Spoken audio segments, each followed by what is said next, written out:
She ridiculed me publicly for just being an administrator. But then her fiancé inquired about my profession. I uttered a single word and the whole room went silent. Her parents' faces drained of color.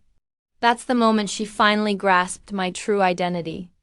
Imagine a lifetime feeling like a forgotten whisper, only for your own sister to publicly shame you at her lavish engagement party. That was my reality. The solitary word I spoke next didn't merely alter the evening. It absolutely demolished my family's perception of reality. Before we delve into this incredible saga, smash that like button if you've ever dealt with a family member who perpetually undermined you. Also, seriously, share in the comments where you're tuning in from. And definitely subscribe for more stories about asserting yourself. I'm Abigail Matthews, and for years, my family saw me as nothing more than little Abby, the quiet sibling, the administrative assistant. Not a single person in that luxurious backyard realized I was, in fact, the youngest judge appointed in our district in 50 years. Least of all my sister Hannah, who delighted in reminding everyone, including her distinguished attorney fiancé, Nathan, just how profoundly unimpressive my career supposedly was. She had no idea Nathan and I had previously crossed paths, right? In my courtroom, life with Hannah felt like an unending shadow. 5 years my elder, she consistently shone as the undeniable star of the Matthews household. Her accomplishments were heralded with grand announcements and beaming pride, while mine received mere polite nods, if they were recognized whatsoever. Hannah landed the lead in the school play. My mom would enthusiastically broadcast it to anyone within earshot. Hannah secured acceptance to 3 universities with scholarships. My dad would nearly explode with pride. Understand, my parents are decent people. They provided a comfortable, upper-middle-class existence in suburban Boston. Yet they never quite mastered celebrating both their daughters with equal enthusiasm. Hannah was boisterous, self-assured, and always commanded attention. I was quieter, more introspective. And in our home, the loudest wheel invariably got the oil. I recall once bringing home straight A's in middle school, absolutely brimming with excitement.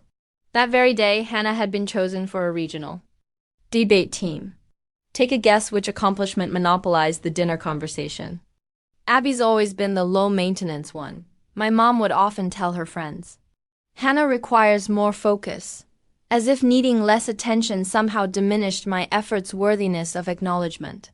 By high school, I'd developed a thick skin. I ceased seeking my parents' approval, instead discovering validation through my own endeavors. I joined the mock trial team and, for the very first time, felt a genuine spark, a true passion for law. So, when I declared my intention to attend law school after college, my parents' reaction was, at best, unenthusiastic. Law school is costly, dear, my father warned. And it's such a fiercely competitive profession. Curiously, no such worries surfaced when Hannah opted for a master's degree in marketing. This pattern simply persisted into our adult lives. Hannah would recount these exaggerated tales of her professional triumphs, while I just stayed silent about my own. It wasn't that I lacked pride in my work, I absolutely had it. But years of my accomplishments being downplayed taught me it was simply more straightforward to remain inconspicuous. The administrative assistant misunderstanding began 3 years ago. I had just passed the bar and was clerking for a senior judge, acquiring priceless experience. At a family Thanksgiving, when questioned about my employment, I noted I was assisting Judge Thompson, before I could elaborate. My Aunt Sandra instantly presumed I meant assistant, then Hannah, with a grin that didn't quite reach her eyes, interjected, exactly. Abby's handling calls and brewing coffee for some judge, she chirped. But everyone starts somewhere, right? The belittling remark stung, yet something prevented me from clarifying. Perhaps it was sheer exhaustion. Or maybe a tiny mischievous part of me was curious to see how long it would take for someone to genuinely inquire about my career. So I remained silent, and the misconception solidified into an undisputed family fact. What my family remained oblivious to was that I had far surpassed all expectations. Following my clerkship, I endured 5 demanding years as a prosecutor, achieving a nearly flawless conviction rate. My reputation for being equitable yet firm rapidly permeated the legal community. When Judge Thompson retired, he personally endorsed me as his successor. At 30, I was appointed the youngest judge to the district court in 5 decades. This was a monumental accomplishment, widely reported in legal journals, yet predictably, it was never brought up at family gatherings. For 2 years, I maintained my silence, convincing myself that my family's opinion was irrelevant. But deep inside, the little girl who longed for her parents' affirmation still resided. Occasionally, I'd daydream about delivering the bombshell at a family dinner, envisioning their stunned reactions. But I never did until Hannah's engagement party irrevocably altered everything. Hannah's engagement party unfolded precisely as I'd anticipated: lavish, painstakingly organized, and crafted to flaunt her ideal life. My parents' colonial residence was utterly transformed into a Pinterest-perfect setting, complete with twinkling lights, grand floral displays, and professional caterers. A colossal banner proclaimed, "Congratulations, Hannah and Nathan." I arrived ahead of schedule to assist my mom, partly out of duty, partly to dodge Hannah's grand entrance. "Oh, Abby, you're here," my mother murmured, scarcely looking up from adjusting a floral arrangement. "Could you help with the drink station?" Hannah insists everything be flawless for Nathan's parents. My father precariously strung more lights. "Hannah believes it will appear more enchanting at sunset," he clarified. Predictable. Even at her own celebration, Hannah needed to micromanage every single element. As attendees began to trickle in, I withdrew to a tranquil corner by the garden, slowly sipping a glass of champagne. Relatives I hadn't encountered in months approached me with their customary inquiries. "Still working as a secretary, Abby?" Uncle Frank queried, patting my shoulder. "Nothing wrong with honest labor, administrative assistant," I automatically corrected. The deception had become second nature. Aunt Patricia squeezed my arm compassionately. "Don't fret, dear. Not everyone possesses Hannah's ambition. You'll discover your calling eventually." I was 32 with a career many would covet. Yet, family gatherings invariably made me feel like an underachieving adolescent. Precisely at 6 p.m., a sleek black BMW glided into the driveway. Hannah had made her entrance with her fiancé. I'd never personally encountered Nathan Carter, but I was certainly aware of him. He was an esteemed defense attorney who had presented multiple cases in my courtroom, though we'd never been formally introduced. On the bench, I always donned a full robe and kept my hair severely pulled back, so I doubted he'd recognize me in a cocktail dress with my hair loose.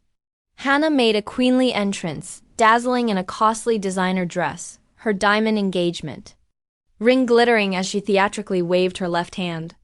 Nathan strolled beside her, tall and striking in a tailored suit, offering polite smiles as Hannah introduced him. He appeared agreeable, if somewhat subdued compared to my sister's effervescence. "Mom, Dad," Hannah gushed, hugging our parents. "Everything looks fantastic, but I think those flowers belong on the center table." Without awaiting a reply, she addressed the assembled guests. "Everyone, this is my fiancé Nathan Carter, the youngest partner at Harding, Powell and Williams." Nathan seemed faintly embarrassed. "It's a pleasure to finally meet Hannah's family," he said cordially. "She speaks of you all constantly." Hannah proceeded to parade Nathan around, emphasizing his accomplishments to every person they encountered. "Nathan just triumphed in a huge case against Bradford Pharmaceuticals," she announced to our grandparents. "The partners are already discussing appointing him to the executive committee." I sipped my champagne, contentedly observing from the sidelines. My cousin Jessica sidled up to me. She was the sole family member privy to the truth about my profession, having attended my swearing-in ceremony. "How's her honor this evening?" she whispered. I offered a grateful smile. "Enjoying the spectacle. How long until Hannah brings up Nathan's Harvard law degree?" Jessica inquired. "She already has," I replied. 3 times, Jessica clinked her glass against mine. "You know, you could terminate this farce any time and overshadow Hannah at her engagement party," I mumbled. "I'm not that unkind." "It's not about unkindness, Abby," she countered. "It's about integrity and self-regard." Before I could reply, Hannah spotted us and glided over. "Nathan and Toe, Jessica, have you met Nathan?" she asked, not pausing for an answer. "And, naturally, you remember my little sister Abby." Nathan extended his hand to me with an authentic smile. "Hannah's mentioned you. It's truly good to meet you." As we shook hands, I noticed a flicker in his eyes, a subtle narrowing, a hint of uncertainty. Did he recognize me? My pulse quickened, but his expression quickly normalized and the moment passed. "Abby works as an administrator for some downtown law office," Hannah added dismissively. "Nathan likely knows more esteemed firms she could apply to, don't you, dear?" "I'm certain Abby is perfectly capable of managing her own career," Nathan responded, offering me an apologetic look. Throughout the evening, Hannah persisted with similar remarks, each a subtle jab intended to solidify the social pecking order she so desperately needed. Each mention of my alleged admin role brought an increasingly perplexed look to Nathan's face, as if he were struggling to identify me. The tension steadily mounted as dinner neared, and I questioned if I could navigate the night without the past inevitably crashing into the present. Dinner commenced at a long table arranged on my parents' patio, with overhead twinkling lights casting a soft, warm radiance against the twilight sky. I was positioned between my elderly grandmother and a remote cousin, while Hannah and Nathan held the esteemed seats alongside our parents. The catered feast was superb. Hannah had meticulously ensured that. I was just beginning to unwind when my father rose to propose a toast. "To Hannah and Nathan," he declared, raising his glass. "Hannah, you've consistently aimed for the stars, and now you've found a partner equally driven to share your journey." "We couldn't be prouder," Hannah radiated, soaking in the affirmation I seldom received. After several additional toasts, including a surprisingly sincere one from Nathan to his lovely and spirited fiancé, Hannah stood, commanding the table's full attention. "Nathan has thrilling news he's too humble to disclose," she proclaimed. "Tell them, darling." Nathan appeared uneasy but obliged. "It's nothing major, but I recently prevailed in a case against Bradford Pharmaceuticals." "It was truly a collaborative effort." "He's downplaying it," Hannah interjected. "It was a 7-figure settlement, and Nathan served as lead counsel. The partners are already discussing expediting his promotion to senior partner." As appreciative murmurs spread around the table, I instantly recognized the case. It had initially been assigned to a different judge but was transferred to my courtroom after Judge Brennan became unwell. I recalled Nathan's adept arguments and professional demeanor. He had rightfully earned that triumph. Hannah, fueled by attention and perhaps excessive champagne, went on. "Nathan collaborates with actual judges and significant clients daily. It's such profoundly impactful work." Her gaze locked with mine across the table, and I detected the familiar glint. "Here it comes. Not everyone thrives in high-pressure careers, of course," she proceeded, her voice saccharine. "Some individuals are better suited for supportive positions. Wouldn't you agree, Abby?" The table's focus shifted uneasily to me. "Abby's been an administrative assistant for how long now, darling?" "For ages," Hannah inquired. 3 years, I responded softly. 3 years, Hannah echoed, as if this corroborated some unfortunate fact. "Nathan, did you know my sister works at a law office? Perhaps your paths have intersected." Nathan regarded me with curiosity. "Which firm are you with, Abby?" Before I could speak, Hannah chuckled. "Oh, Abby doesn't work at a firm. She's at the county courthouse, handling calls or filing documents or something." "What exactly occupies your time all day, Abby?" The table had fallen into an awkward silence. My mother averted her gaze to her plate, while my father suddenly focused intently on refilling his wine glass. "Administrative support," I stated calmly. "The accustomed." Falsehood tasted acrid on my tongue.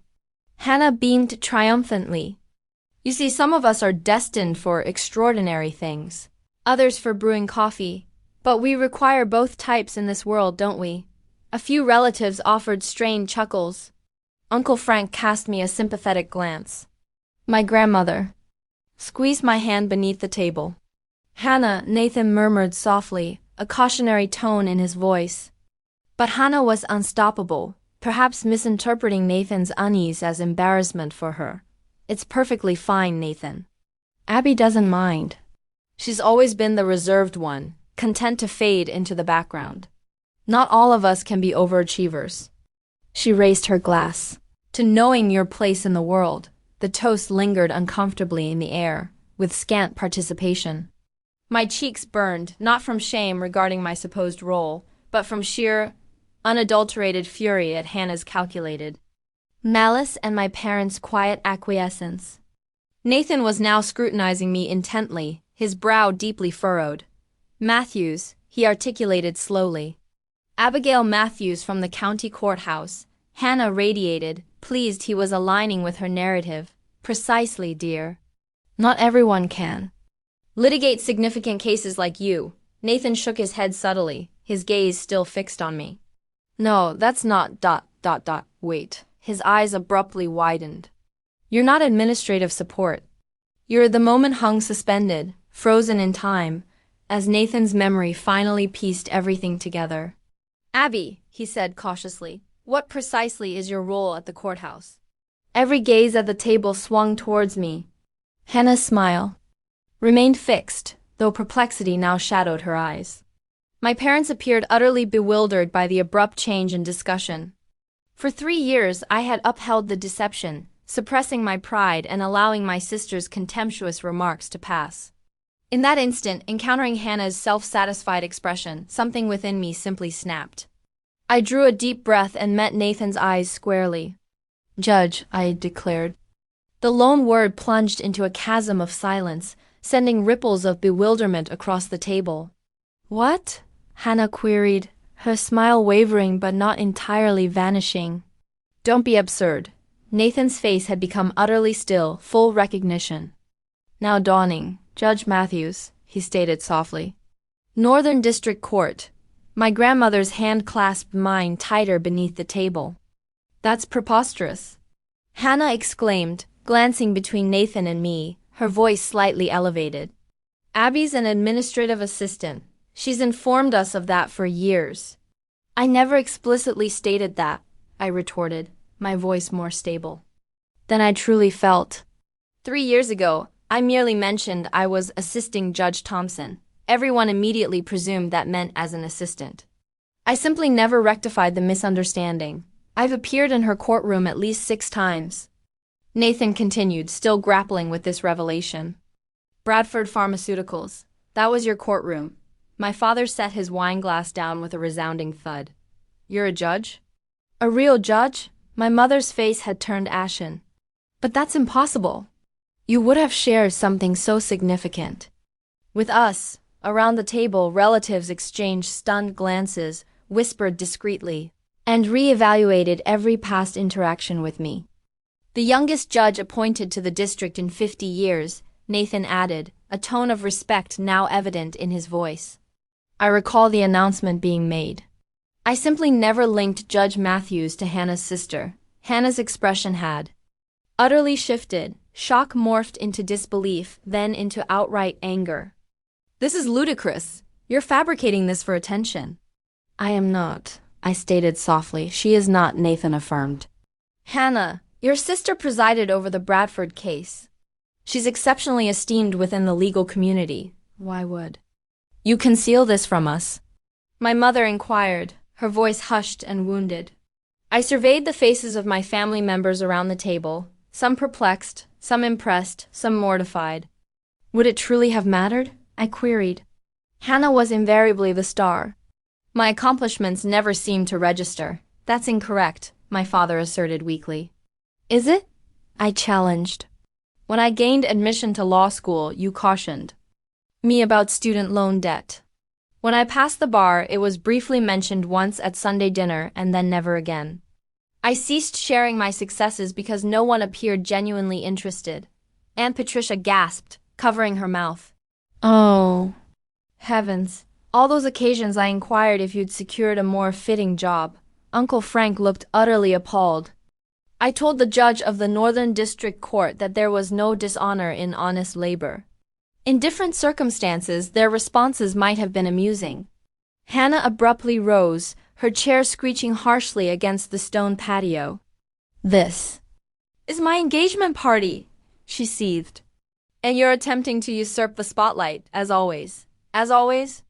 I echoed, utterly incredulous. "When have I ever commandeered your spotlight?" "You're fabricating this," Hannah insisted, though uncertainty had begun to taint her voice. "Nathan, tell them she's lying." Nathan slowly stood, placing a soft hand on Hannah's arm. "Hannah, she isn't lying."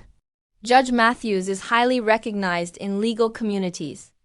I've presented motions in her courtroom countless times. Hannah recoiled from his touch, looking utterly betrayed. "You knew? You knew and you kept it from me?"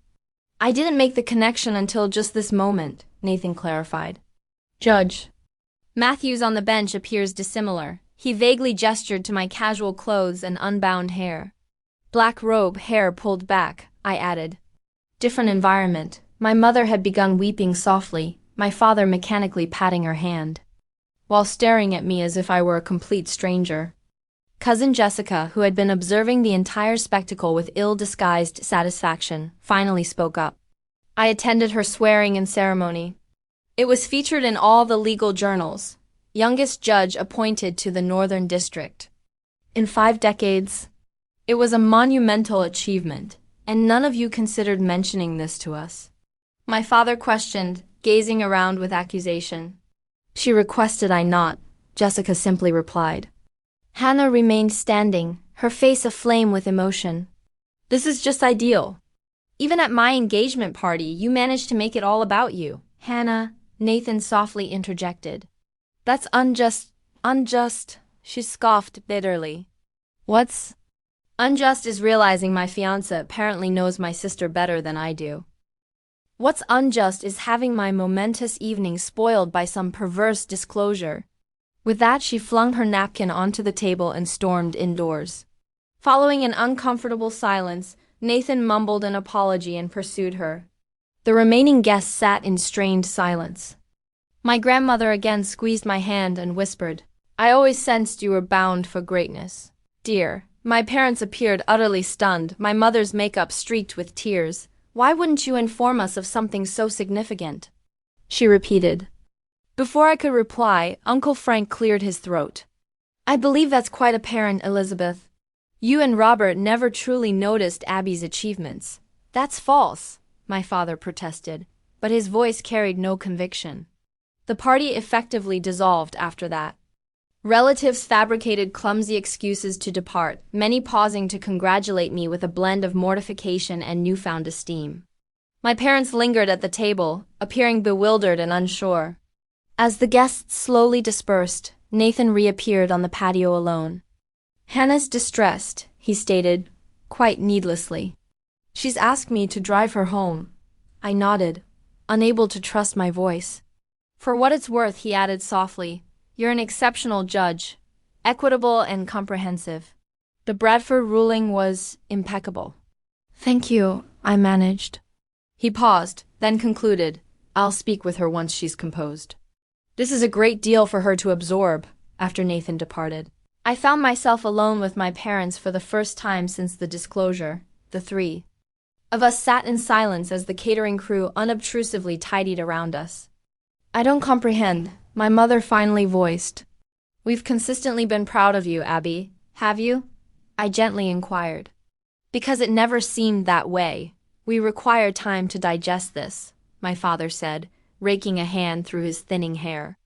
"It's a lot to grasp." I nodded, feeling abruptly drained.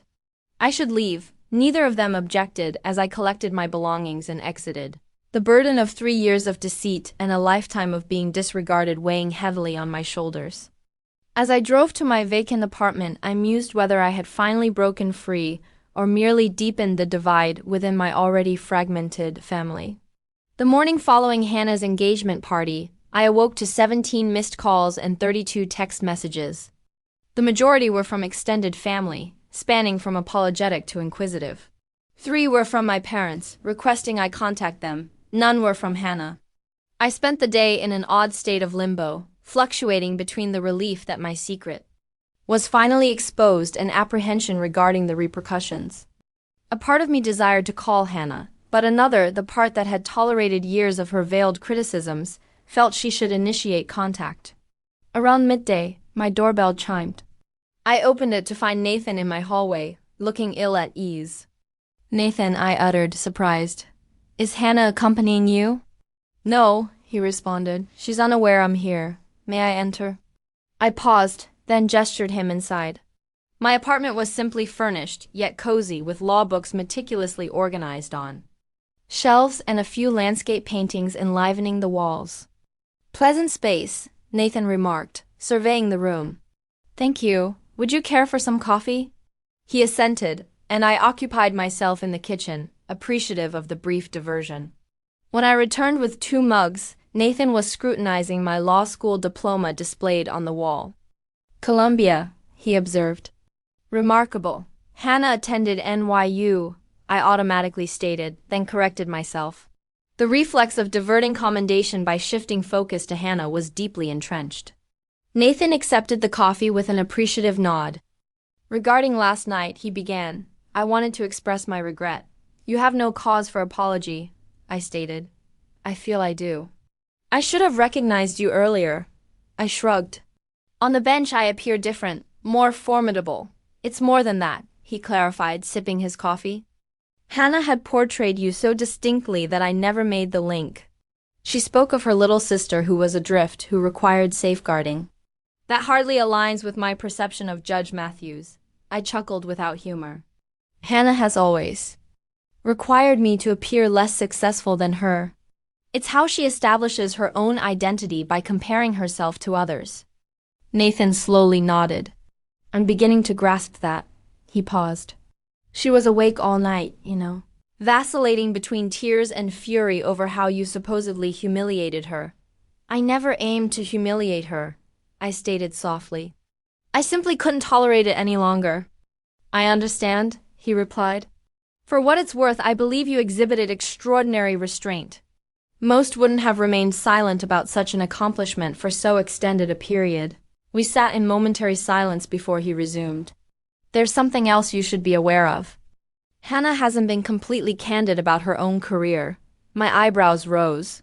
"What do you imply?"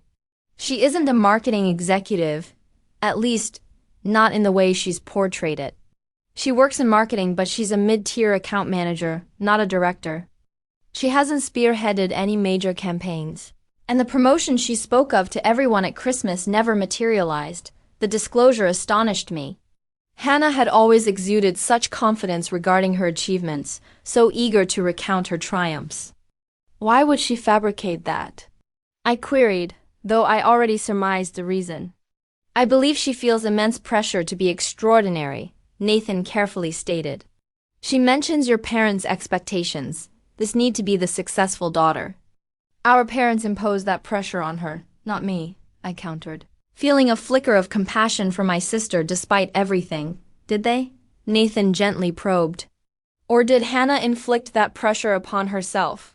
"From my observations, your parents appear equally proud of both of you, or they would be if they knew the entire truth." His observation made me hesitate. Had I misinterpreted our family's dynamic all these years? Or had Hannah and I both been ensnared in self-fashioned roles? "What transpires now?" I asked. Nathan sighed. "I'm uncertain. I care for Hannah profoundly, but last night exposed some troubling facets of our relationship that I must reflect upon." "You're not contemplating calling off the engagement?" I asked, alarmed. "I don't know," he conceded. "I love her, but the individual I witnessed last night, her manner of speaking to you, her response to the truth, that isn't the woman I envisioned building a life with." She was stunned and mortified. I defended her, surprising myself. People utter things they don't truly mean in such circumstances. Perhaps, he acknowledged, but it exposed a pattern I cannot disregard. The rivalry, the impulse to belittle others, to feel dominant, those aren't traits that vanish overnight. We conversed for another hour about Hannah, my career, and family dynamics. As he prepared to leave, Nathan paused at the door. "For what it's worth, Judge Matthews, I consider you exceptional. Not because of your profession or accomplishments, but because despite years of being disregarded, You've retained your compassion. Even now, you're defending the sister who never defended you. After he departed, I sat alone in my apartment, his words reverberating in my mind. The reality was, despite everything, I loved Hannah. She was my sister, and beneath her competitive disposition and hunger for affirmation, I recognized a vulnerable individual who had perhaps endured pain I hadn't perceived. Later that afternoon, as I was reviewing case files for Monday's docket, my doorbell chimed once more. This time, it was Hannah. Her eyes were red-rimmed, her typically immaculate hair tied back in a disheveled ponytail. Devoid of makeup and designer attire, she appeared younger, more akin to the sister I'd grown up with. "May I come in?" she inquired, her voice subdued. I moved aside, closing the door after her as she entered. "Nathan visited you," she stated, not questioning.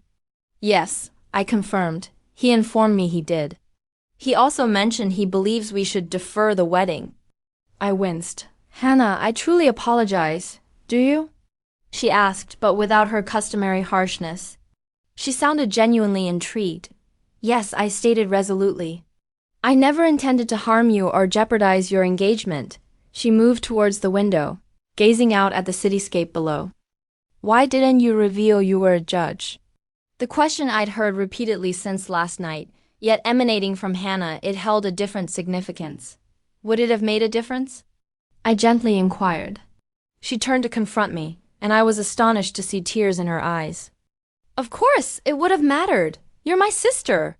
"A sister you've spent years demeaning and disregarding," I remarked, maintaining a gentle tone. "I never," she started instinctively, then caught herself. "I didn't perceive it that way." "How did you perceive it?" She collapsed onto my couch, suddenly appearing weary. "I don't know, I always felt compelled to be exceptional. As if anything less meant failure. Mom and Dad never imposed that pressure on us," I said, reflecting Nathan's earlier comment.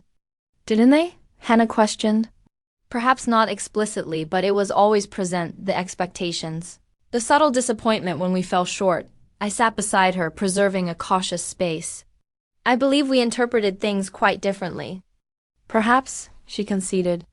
"Or maybe they favored us differently. You were always the intelligent one, the reliable one. I was the attractive one, the gregarious one. I felt that if I didn't excel at something, I possessed no worth." Her words astonished me. Hannah, insecure? It seemed inconceivable, yet the fragility in her voice was undeniable. "So you misrepresented your job," I gently stated. Nathan informed. "Me?" She flinched. "He had no authority. Probably not," I concurred. "But I comprehend why you did it. Do you?" she asked acrimoniously. "Miss Perfect Judge who never required affirmation. I did need validation," I corrected her. "I just ceased anticipating it from family after a certain point." The silence between us was profound, laden with unvoiced grievances and misapprehensions. Finally, Hannah spoke again. "I'm unsure of my identity if I'm not the successful one," she confessed in a quiet tone. "If I'm not extraordinary, you don't have to be extraordinary to be worthy, Hannah," I affirmed. "None of us do." She laughed without humor. "Says the youngest judge in 50 years. That's what I do, not who I am." Hannah regarded me for a prolonged moment. "When did you become so insightful?" "Probably around the same time you began masquerading as a marketing director," I replied, permitting a faint smile. To my astonishment, she laughed, a genuine, heartfelt laugh I hadn't heard from her in years. For an instant, we were simply sisters once more, free from the rivalry and bitterness that had characterized our bond for so long. "I don't know how to rectify this," she admitted.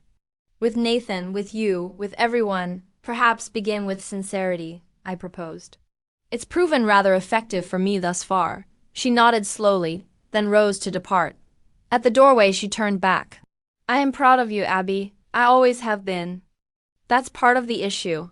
After she left, I sat alone again, pondering if this marked the genesis of healing or merely a temporary ceasefire in a lifelong sibling feud. Regardless, the truth was finally revealed, and there was no reverting to how things had previously been. The week succeeding Hannah's engagement party proved to be an uneasy transitional phase for the entire Matthews family. My parents contacted me daily, oscillating between apologies for failing to acknowledge my accomplishments and wounded inquiries as to why I had withheld such crucial information. Extended family members dispatched belated congratulatory notes, many containing uncomfortable admissions of their career misinterpretations. Hannah and I maintained a guarded distance, communicating mainly via concise text messages. She was endeavoring to mend her relationship with Nathan, who remained perturbed by the dynamics he'd observed at the party. 10 days after the disclosure, my mother called, inviting me to Sunday dinner, a weekly custom I'd been evading for months with various work pretexts. Everyone will be present, she stated, a pleading tone in her voice. Hannah, Nathan, your father, and the first we need to converse as a family. I acquiesced reluctantly, aware the discussion was imperative, yet dreading it all the same. Sunday dawned with a feeling of foreboding. I dressed meticulously in casual yet professional attire, a subtle declaration of my true self. As I drove to my parents' home, I mentally rehearsed my words, the boundaries I needed to delineate. My father answered the door, embracing me rather clumsily. "Abby," he said, his voice thick with emotion. "Good to see you." The house was redolent with my mother's pot roast, her customary Sunday dinner fare. In the living room, my mother was arranging flowers while Hannah sat rigidly on the sofa. Nathan stood by the fireplace, appearing uneasy but resolute. "Abby's arrived, my father." "I-N-O-U-N-C-E-D," redundantly. My mother hurried over, hugging me tightly. "We're so delighted you came," she whispered. Hannah offered a strained smile but remained seated. Nathan nodded respectfully. "Judge Matthews. Nathan, please." "We're not in court." "It's simply Abby." Dinner proved to be a strained event, conversation restricted to innocuous subjects like the weather and local happenings. Only after my mother's apple pie was served did my father pointedly clear his throat. "I believe it's time we addressed the elephant in the room," he stated, surveying the table. As a family, my mother affirmed, nodding. "We've all had ample time to digest what transpired at the engagement party. I think we need an honest discussion about how things escalated to that juncture." Hannah placed her fork down with a sharp clang. "Fine, let's discuss how Abby intentionally disgraced me at my own engagement party." "Hannah," Nathan cautioned softly. "No, let's be truthful," she persisted. "You allowed everyone to believe you were some struggling administrative assistant for years, then dramatically disclosed you're actually a judge at my engagement party. If that wasn't designed to hijack my spotlight, I don't know what was." "That's not how it occurred," I stated calmly. "I never intended to reveal anything that night." "You relentlessly prodded and mocked my supposed career until I could no longer endure it." "Girls," my mother interjected, "this isn't constructive, actually." "Elizabeth," my father said, startling everyone by using my mother's first name at the dinner table. "I think they need to air this out." "We all do." Hannah shot me a fierce glare across the table. "You've consistently been envious of me," I scoffed incredulously. "Jealous? Of you, Hannah? You're the one who spent years demeaning me to inflate your own ego. Because you were always the intelligent one, the flawless one. Why can't you be more like Abby? Abby never causes issues. Abby always earns perfect grades. Do you have any conception of what it was like growing up in your shadow?" Her words silenced me completely. My parents appeared equally astonished. "We never uttered such things." My mother weakly protested. "Perhaps not those precise words," Hannah retorted sharply. But the implication was unmistakable. Abby was the exemplary daughter. I was the burden. "That's untrue," my father insisted. "We've consistently been proud of both of you." "Truly?" I queried, regaining my voice. "Because from my vantage point, Hannah was perpetually the star. My accomplishments were mere footnotes compared to hers." "That's preposterous," Hannah scoffed. "They hosted a party when you gained admission to Columbia. When I got into NYU, it was simply, 'That's lovely, dear.' They held a dinner, not a party," I corrected, "and only after Aunt Susan proposed it. When you secured that marketing internship, Dad telephoned everyone we knew." My parents looked between us, utterly perplexed. "We genuinely believed we were being impartial," my mother stated softly. Well, you weren't, Hannah and I declared simultaneously, then exchanged surprised glances. Nathan, who had remained silent throughout this entire exchange, finally interjected. It appears to me that you both experienced feeling overlooked, just in disparate ways. His straightforward observation instantly diffused the tension, causing us all to pause. Is that even conceivable? My father asked, looking genuinely perplexed. That we somehow made both of you feel like the less favored child? Hannah and I exchanged looks. For the first time, I contemplated the notion that my understanding of our family dynamic might not be entirely precise, or at the very least, not the sole valid viewpoint. I think Nathan cautiously stated that families often develop patterns invisible from within. From an outsider's vantage point, it seems both Hannah and Abby constructed narratives about their family roles that might not fully align with reality. That's simple for you to assert. Hannah retorted, You didn't experience it. No, he conceded. But I've witnessed you constantly comparing yourself to everyone since we met. Not just Abby, but friends, colleagues, even strangers. Your self-worth appears intrinsically linked to being superior to others. And I've never comprehended why. Hannah's face flushed. That's not just, is it? He gently countered. You fabricated details about your job title, your duties, even that promotion that never materialized. Why, if not to appear more successful than you felt? My parents turned to Hannah, confused. What promotion? My mother inquired. Hannah's eyes welled with tears. The director position I mentioned to you at Christmas. I didn't get it. I'm still just an account manager. My father reached for her hand. Hannah, why would you conceal that from us? Because I couldn't bear to let you down, she cried. Not when Abby was so flawless. But I thought you were the favorite, I said, genuinely bewildered. And I thought you were, she responded, equally perplexed. We gazed at each other across the table, the realization slowly dawning that perhaps we had both been mistaken, or both been accurate in varying ways. I think my mother said tentatively that your father and I have made some profound errors in how we brought you up. Not deliberately, but the consequences are evident. My father nodded gravely. We never intended to make either of you feel less appreciated. We love you both so dearly, and we're proud of you both, judge or account manager. It truly doesn't matter. It does matter, Hannah insisted. Abby's accomplished something extraordinary. I'm just ordinary. There's absolutely nothing wrong with being ordinary, Nathan stated softly. Most of life is ordinary. It's how we live it that truly counts. Hannah looked at him, her vulnerability exposed. Can you genuinely be content with ordinary? I fell in love with Hannah Carter, not her professional designation, he simply replied.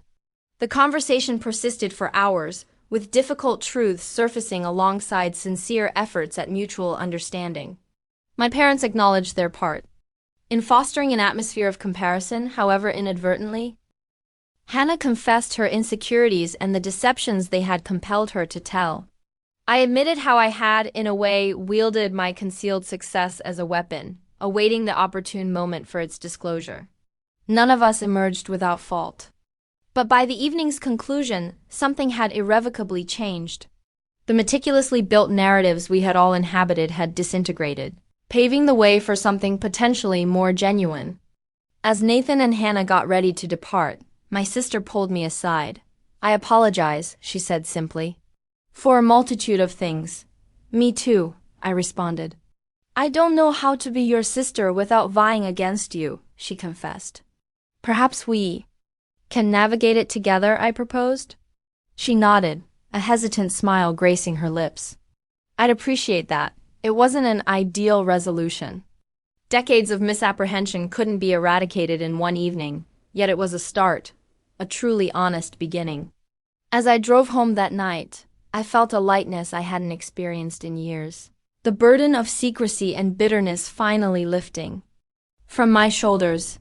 3 months after the pivotal engagement party, significant transformations had occurred within the Matthews family.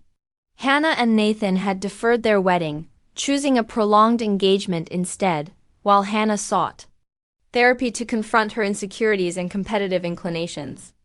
My parents had grown almost amusingly circumspect in how they articulated pride in either daughter, diligently striving for a conspicuous equilibrium.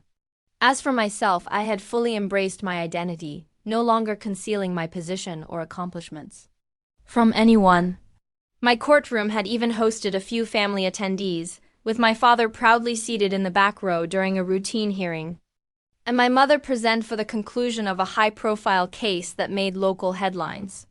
The most profound shift, however, manifested in my relationship with Hannah. We had started meeting for coffee every other Sunday, our strained conversations slowly evolving into more authentic interactions. We weren't best friends. Too much shared history separated us for that. But we were constructing something novel, something considerably healthier. Today marked one such Sunday. I arrived at our customary cafe to find Hannah already seated, too. Steaming mugs on the table. "Court roast for the court lady," she quipped, sliding my coffee towards me with a smile that carried only a vestige of its previous sharpness. "Thanks," I replied, settling into the chair opposite her. "How's work?" A momentary shadow crossed her face, then dissipated. "Actually, it's good. I informed my boss I intend to legitimately earn that director position, and he's outlined a development plan for me." "That's wonderful, Hannah." "Isn't it odd," she mused, "how much energy I squandered pretending to be someone I wasn't? I could have channeled that energy into actually achieving it." I nodded, comprehending entirely. "How are the wedding preparations progressing?" "Slowly. Nathan desires something more intimate than my initial plans. He asserts the marriage itself holds more significance than the wedding day." "He's likely correct. A discerning man," I remarked. "You made an excellent choice." Hannah offered a genuine smile. "I did, didn't I? Even if he nearly terminated the engagement after encountering my family." We both laughed, the painful memory now sufficiently softened to become almost amusing. "Mom and Dad want us all for dinner next weekend," Hannah said. "They're celebrating their anniversary. I'll be there, I promised." "Oh, and Nathan mentioned he's appearing in your courtroom Tuesday for the Wesley case." "Yes," I confirmed. Pleased she could mention it without any tension, though naturally I cannot discuss it. "Of course not, Your Honor," she teased, entirely devoid of her former sarcasm. Later that week, I found myself hosting my own dinner gathering, a small assembly for women in the legal profession, which I had begun organizing monthly to mentor younger attorneys. Among them was a diffident second-year associate named Zoe, clearly brilliant yet struggling to assert herself in a male-dominated firm. "Judge Matthews," she stated softly as the other guests chatted, "may I inquire something personal?" "Certainly," I replied. "How did you cultivate such confidence, such self-assurance?" I smiled, reflecting on the journey of recent months. "I wasn't always. For years I concealed my achievements, fearing others' reactions. I allowed people to underestimate me, as it appeared simpler than confronting their envy or expectations." Her eyes widened. "Truly, but you're so distinguished." "Accomplishments and self-assurance aren't always intertwined," I clarified.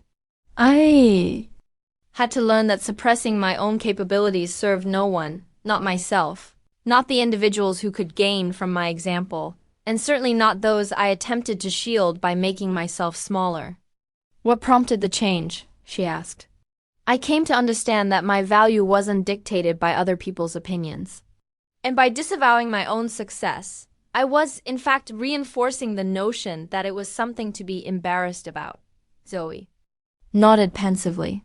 "I contend with that, speaking up in meetings, claiming credit for my contributions. I constantly worry I'll be perceived as arrogant. There's a distinction between confidence and arrogance," I explained. "Confidence is recognizing your inherent worth. Arrogance is requiring others to affirm it. When you're secure within yourself, you have no need to compare or contend, a lesson I wished I had absorbed years earlier, one that might have spared Hannah and me immense suffering." The subsequent Sunday, my parents' anniversary dinner reunited the four of us. The strain that had defined our family gatherings for years had receded, supplanted by a hesitant warmth. We were gradually learning to perceive each other genuinely, not as the roles we had cast for one another in our domestic drama. After dinner, as my father and Nathan debated a recent Supreme Court ruling, Hannah approached me with 2 wine glasses. "I wanted to share something with you," she said, handing me a glass. "What is it?" "I saw your name in the Bar Association Journal." The article concerning the Kingston ruling.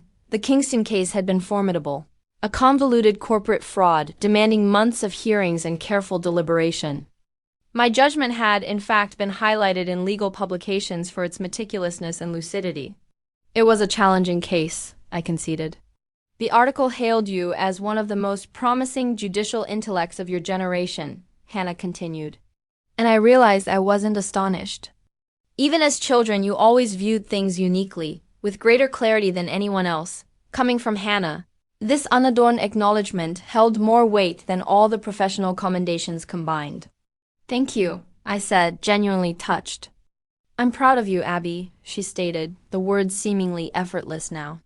"And I apologize it took me so long to voice that. Better late than never," I replied, clinking my glass against hers. As I drove home that evening, I pondered the journey of the preceding months. The disclosure at Hannah's engagement party had been agonizing, even traumatic, yet it had also been indispensable. Like lancing an infected wound, it had purged years of festering animosity and miscomprehension, enabling true healing to commence. I had learned that concealing one's brilliance benefits no one, not oneself, not those who might draw inspiration from your example, and certainly not those you endeavor to shield by making yourself smaller. I discovered that family dynamics are intricate, often rooted in misinterpretations, with each individual harboring their own rendition of events. Most crucially, I had recognized that it is never too late to redefine the narrative of your relationships, to forge something more wholesome and authentic. The path forward with Hannah wouldn't invariably be seamless. Old patterns are difficult to break, and we had both constructed identities around our perceived family roles. But we were making an effort, and that surpassed anything we had done for the majority of our adult lives. As for me, I no longer felt compelled to mask my accomplishments or diminish my success. Judge Abigail Matthews was a significant aspect of who I was, not my complete identity, but a crucial part one had suppressed for too long. I had spent years permitting myself to be undervalued, convinced it was simpler than confronting others' expectations or envy.